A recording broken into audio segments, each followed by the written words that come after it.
Assalamualaikum warahmatullahi wabarakatuh. Kembali lagi bersama saya Dede Suta. Kali ini saya akan membahas tentang membaca interpretatif. Simak ya. Yang pertama, kita akan membahas tentang pengertian membaca interpretatif.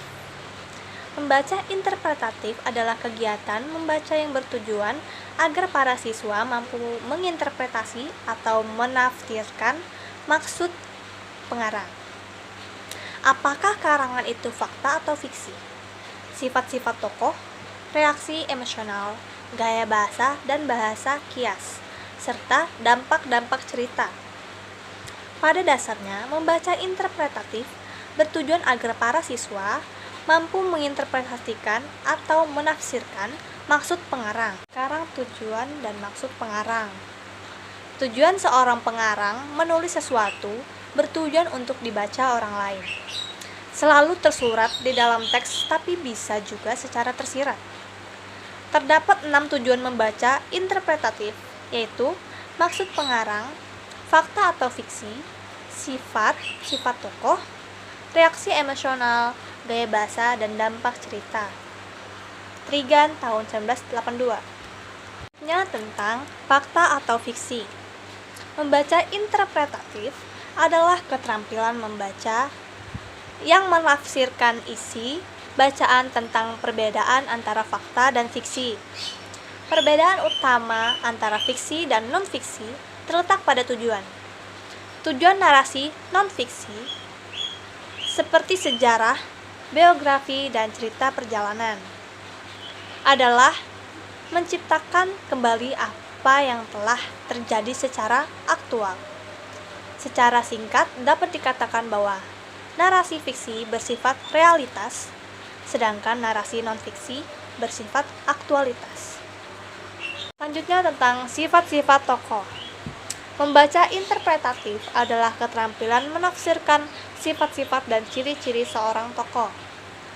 Kata ciri atau sifat di sini mengandung pengertian yang mengacu kepada jenis-jenis karakteristik luar yang konkret yang mencerminkan kebiasaan, tingkah laku sehari-hari yang tidak bersifat reflektif yang sedikit atau sama sekali.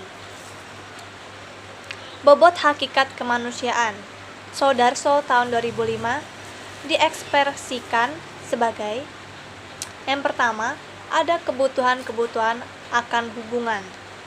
Yang kedua, ada transendens.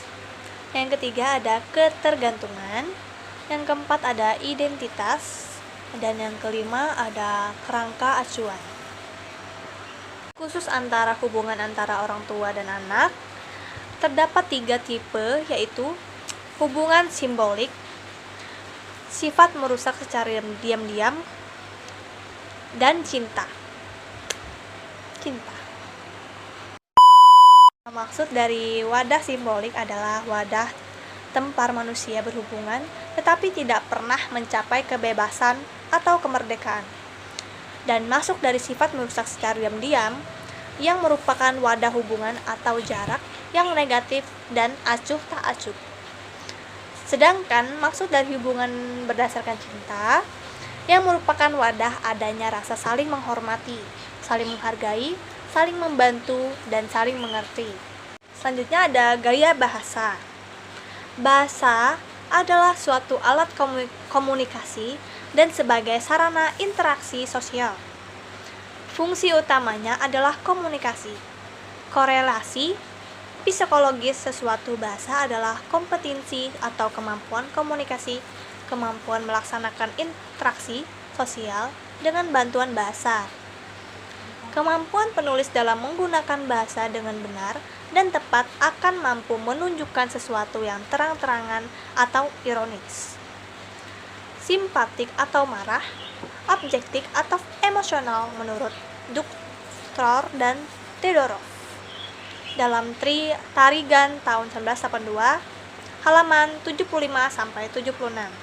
Kegunaannya, gaya bahasa yang lain adalah untuk menandai tema seorang tokoh. Kesimpulannya adalah Membaca interpretatif adalah keterampilan menginterpretasikan atau menafsirkan isi bacaan tentang perbedaan antara fakta dan fiksi. Secara singkat, dapat dikatakan bahwa narasi fiksi bersifat realitas, sedangkan narasi non-fiksi bersifat aktualitas. Berbeda dengan penulis narasi non-fiksi, maka penulis fiksi tidaklah memusatkan perhatiannya pada apa-apa yang telah terjadi secara aktual, tetapi justru pada realitas. Baik, mungkin itu saja yang dapat saya sampaikan di pembahasan kali ini. Semoga bermanfaat. Mohon maaf jika ada salah kata. Wassalamualaikum warahmatullahi wabarakatuh. See you next time, guys.